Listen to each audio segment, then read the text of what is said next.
லாக்பூர்ன்ற கிராமத்தில் பனிக்காலம் ஆரம்பிச்சிச்சு.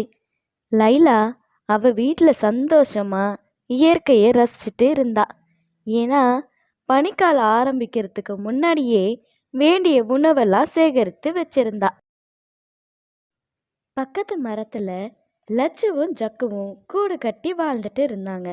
2 பேருமே ரொம்ப சோம்பேறியா இருந்தாங்க. ஜக்கு, என்ன இப்படி குளிருது? இந்த முறை ரொம்ப குளிராதான் இருக்கு. என்னால முடியல. நான் அப்பவே சொன்னேன், வேற நல்ல வீடு கட்டிடலான்னு. கேட்டியா நீ? உன்னால நானும் சேர்ந்து இப்ப கஷ்டப்படுறேன். நான் சொல்றது எல்லாம் நீங்க கேட்டுருவீங்களா? உங்களுக்கும் சோம்பேறித்தனம். ஒத்துக்கோங்க. என்னமோ நான் சொன்னதை கேட்டு செஞ்ச மாதிரி பேசுவீங்க. சரி சரி, வா, நம்ம லைலா கிட்ட உதவி கேட்கலாம். நேரம் ஆக ஆக இருட்டிட்டே இருக்கும், இன்னும் குளிர் அதிகமாகிடும். ஜக்கு அப்படி சொன்னோனே 2 பேரும் லைலா வீட்டு பக்கம் போய் லைலா வீட்டு கதவை தட்டினாங்க. லைலா 2 பேரையும் வீட்டுக்குள்ள விட்டா. ஏன்னா லைலாக்கு அடுத்தவங்களுக்கு உதவுறது ரொம்ப பிடிக்கும். லைலா, எங்களுக்கு ரொம்ப குளிருது. இன்னைக்கு ஒரு நாள் உன் வீட்ல இருந்துக்கிறோம். நாளைக்கு வேற நல்ல வீடா கட்டிட்டு இங்க இருந்து கிளம்பிடுறோம். லட்சோக்கா, நீங்க 2 பேரும் இங்க தாராளமா இருக்கலாம். நான் இந்த உதவி கூட உங்களுக்கு செய்யாம இருப்பேனா? உங்க வீடு மாதிரி நினைச்சு நிம்மதியா படுத்து தூங்குங்க. அன்னைக்கு ராத்திரி இருட்டினோடனே பனி ரொம்ப அதிகமாக இருந்துச்சு. லட்சுவும் ஜக்குவும் லைலா வீட்டில் ரொம்ப நிம்மதியாக தூங்கிட்டு இருந்தாங்க. மறுநாள் காலையில் விடிஞ்சோடனே லைலா சீக்கிரமாக ஏஞ்சிட்டா. லட்சுவையும் ஜக்குவையும் எழுப்ப ஆரம்பிச்சா. ஆனால் அவங்க 2 பேரும் நல்லா தூங்கிட்டே இருந்தாங்க. ஜக்கு அண்ணா, சீக்கிரம் எந்திரிங்க, விடிஞ்சிருச்சு. இவ்வளோ நேரமா தூங்குவீங்க? லட்சு அக்கா, ஏஞ்சி நீங்க உணவு தேட போங்க. ஜக்கு அண்ணா, வீடு கட்டுறேன்னு சொல்லியிருக்கீங்க, வீடு கட்டுற வேலையை ஆரம்பிங்க. லைலா, எனக்கு உடம்பே சரியில்லை. நாங்க நேத்து பனியில ரொம்ப நேரம் இருந்தோம். அதனால இன்னைக்கு ஒரு நாள் நாங்க ரெஸ்ட் எடுத்துக்கிறோம். நாளைக்கு கண்டிப்பா நாங்க வீடு கட்டி அந்த வீட்டுக்கு போயிடுறோம். ஓ அப்படியா? சரி சரி, நீங்க 2 பேரும் போய் விடுங்க. நான் போய் உங்களுக்கும் சேர்த்து உணவை தேடி எடுத்துட்டு வரேன். லைலா உணவு தேடலான்னு அங்கேருந்து கிளம்பிட்டா. லட்சு, நேத்து ரொம்ப நல்லா தூங்குன. நம்ம வெளியே போகாம இங்கேயே சாப்பிட்டு சாப்பிட்டு ஓய்வு எடுத்துட்டு இங்கேயே தூங்கி ரெஸ்ட் எடுத்தா எவ்வளோ நல்லா இருக்கும். இதேதான் நானும் நினைச்சேன். சரி விடுங்க, இந்த லைலா கிட்ட நமக்கு உடம்பு சரியில்லைன்னு சொல்லி சொல்லி எவ்வளோ நாள் ஓட்ட முடியுமோ ஓட்டுவோம். அன்னைக்கு ராத்திரியும் லைலா கொண்டு அந்த உணவை சாப்பிட்டுட்டு லட்சுவும் ஜக்குவும் லைலா வீட்லேயே நிம்மதியாக தூங்கிட்டு இருந்தாங்க. மறுநாள் விடிஞ்சிருச்சு. லைலா ஜக்குவையும் லட்சுவையும் எழுப்பிட்டே இருந்தா. ஆனால் அவங்க 2 பேரும் எந்திரிக்கவே இல்லை. ரொம்ப நேரம் கழிச்சு எந்திரிச்சாங்க. ஜக்கு அண்ணா, எந்திரிங்க. இன்னைக்காவது 2 பேரும் வீடை கட்டிட்டு உணவு தேட ஆரம்பிங்க. என்ன லைலா, எங்களுக்கு உடம்பு சரி இல்லைன்னு தானே போகாம இங்கேயே இருக்கோம். எங்களுக்காக இந்த உதவி கூட செய்ய மாட்டியா? சரி, நீங்க 2 பேரும் ஓய்வெடுங்க, நான் உணவு தேட போயிட்டு வரேன். அவங்க 2 பேரும் அப்படி சொன்னோனே லைலா அங்கேருந்து உணவு தேட கிளம்பிட்டா. இப்படியே சில நாட்கள் போயிருச்சு. ஜக்குவும் லட்சுவும் லைலாவை ஏமாத்துறாங்கன்னு கொஞ்சம் கொஞ்சமாக லைலாக்கு புரிய ஆரம்பிச்சிச்சு. இவங்க 2 பேரும் என்னை ஏமாத்துறாங்கன்னு எனக்கு நல்லா புரிஞ்சிருச்சு. எப்படி இவங்க 2 பேரையும் நான் என் வீட்டை விட்டு வெளியே அனுப்புவேன்? நான் உதவி செய்கிறது தப்பு இல்லை, ஆனால் அவங்க 2 பேரும் கஷ்டப்படாம சாப்பிடணுன்றதுக்காக என்ன கஷ்டப்படுத்துறாங்க. வர வர எனக்கு கூட உணவை வைக்காம அவங்க 2 பேரும் எல்லாத்தையும் சாப்பிட்டுடுறாங்க. எனக்கு ரொம்ப கஷ்டமா இருக்கு. குருவியே, நீ இவ்வளோ நேரம் புலம்புனது நான் கேட்டுட்டு தான் இருந்தேன். நீ இப்போதைக்கு நிம்மதியா வேற வீட்டில் இரு. அவங்க தனியா இருந்தாதான் உன்னோட அருமை அவங்களுக்கு புரியும்.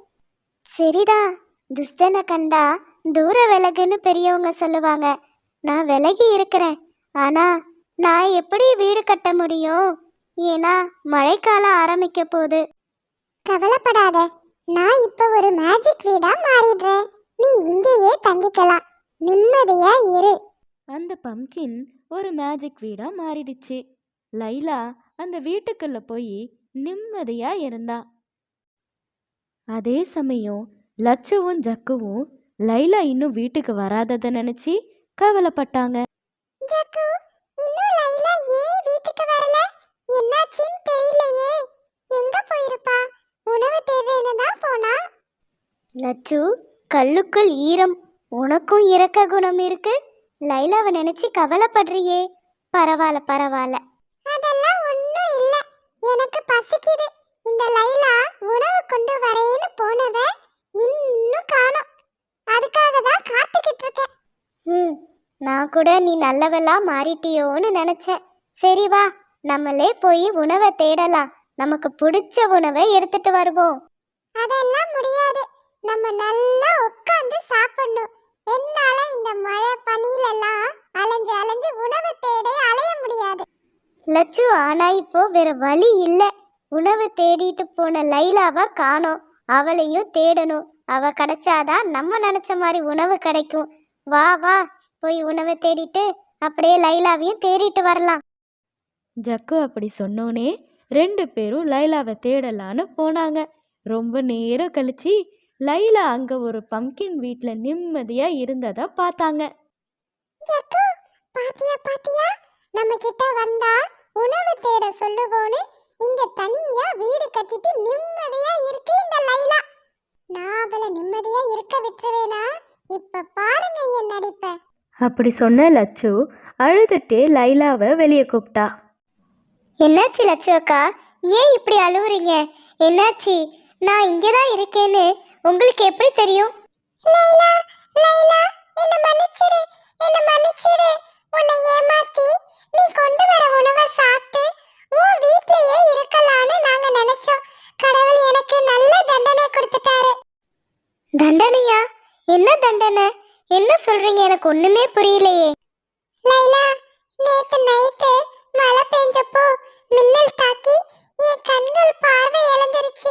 என்னால இப்ப பார்க்க முடியாது.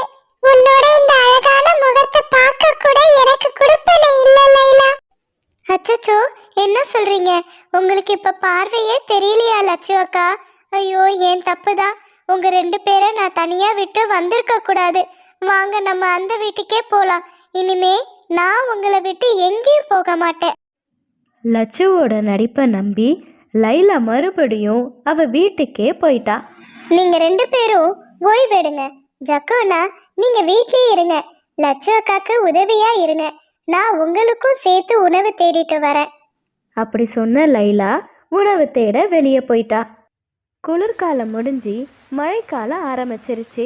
மழை ரொம்ப பெஞ்சனால லைலாக்கு உணவு தேடவே முடியல.